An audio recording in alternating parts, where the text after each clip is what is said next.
one team, or so I guess. This fellow who is called chairman of welfare in committees, what is their job? What is their job? Extortion, that's it. And that is what Prime Minister is saying. You know? You know, what is Sokohuru? What is Sokohuru? Tell me, what is, you know Sokohuru?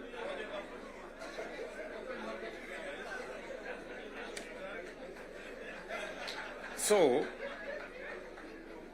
let me tell you. No, no, you see, and this is the same problem that we face. This is the same problem that we face. Because, look, for example, we passed the law that we all know, friends, we all know the problems we go through with fundraisings for people who have hospital bills. All of us. In your phones, you have WhatsApp groups. So-and-so has this, this condition, so-and-so has this condition, to contribute here. True or not true? Yes. But we don't want to fix it because it's difficult. But I must commend you. I must commend the members of National Assembly and Senate because you took the courage and passed the bills that today is beginning to solve the problem of health in Kenya. It may not happen instantly, but all of you can now see that there is a possibility that we can sort out the challenge of health and health delivery in Kenya. But because we had to be bold, you know, we had to be bold and make the necessary decisions. Today, we are dealing with the crooked hospitals and health professionals who still want to steal from SHA and to steal from our health provision. And we will go after them and we will deal with them. So, what am I saying? I am saying the following. If we have to change Kenya, my friends, we have a historic opportunity today with this broad-based government, we have a historic opportunity to unleash the full potential of Kenya. We all believe, I do, that Kenya is a very great country, this country of ours. There is absolutely no reason why Kenya is not like Singapore. We have what it takes. Let me repeat. We have what it takes to measure up to the countries in the first world. Yes, we do. Yes, we do. But we are playing in the wrong league because leadership, me and you, are refusing to stand up to what this country needs. I really want to persuade you guys. I really want to persuade you friends. Yeah? This is not about William Ruto. I am here today, I will not be there tomorrow. This is not about Raila Odinga. Right? It's about the country called Kenya, where today we have the privilege to be the leaders, to be the decision makers, to decide which way Kenya. It is us who are seated here. It is us. And we have the historic opportunity to make this country what we have always wanted it to be, but it has not been. As I have said, the same way Raila Odinga can stand here and tell you we must stop the wrongs, I have also said that I am ready to pay whatever price to make this country change. Yes, we must change this nation. And we can do it. Look, housing was part of our conversation for the last 30 years. Yes, we've always talked about housing and how important it is and how it is going to create jobs, how it is going to stop land fragmentation, how it's going to allow us to produce, to save land that is meant for food, how we are going to have decent housing, how we are going to reduce on slums, how we are going to have decent livelihoods. We've always said that. The Right Honorable Raila Odinga tried with the first slum upgrading projects. We started there. The housing levy, go and read the Azimio manifesto.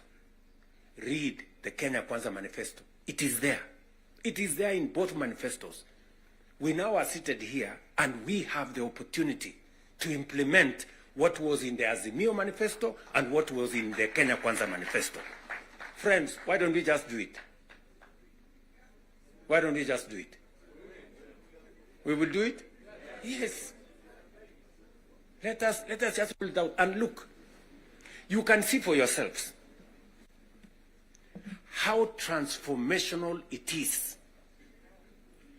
Today, using the housing levy, we are not only doing housing, we are doing markets, we are doing hostels.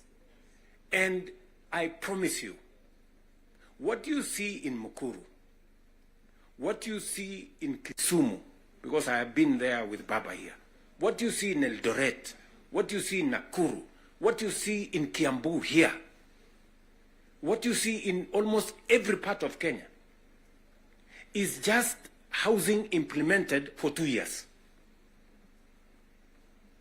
And you can already see the kind of impact it is having, the number of jobs it is creating, the way it is bringing change in our towns and cities. Friends, if we were to do this for 10 years, if we were to do this for 20 years, and this is a project that has been delayed, we are supposed to have done this 30 years ago. Tell me, if housing was implemented 30 years ago, how Kenya would be looking today. We wouldn't be different from Singapore. We may have started late, but we now have a chance to do it. I want to ask you, I want to request you, for us to come together. And we are not coming together so that any one of us can get anything. We are coming together so that we can transform this country. And it is possible in our lifetime to change Kenya. In our lifetime. We now have maybe 320, 350,000 young people working in that space. We could double that to 700 in the next 2-3 months. We could scale up that to 1 million by next year. And we can energize the transformation of our country. That is why we are sitting here. That is why Baba and I have called this PG. Baba has told you we are here for Kenya. I am buttressing what we are saying, what he is saying, by telling you what we can achieve together.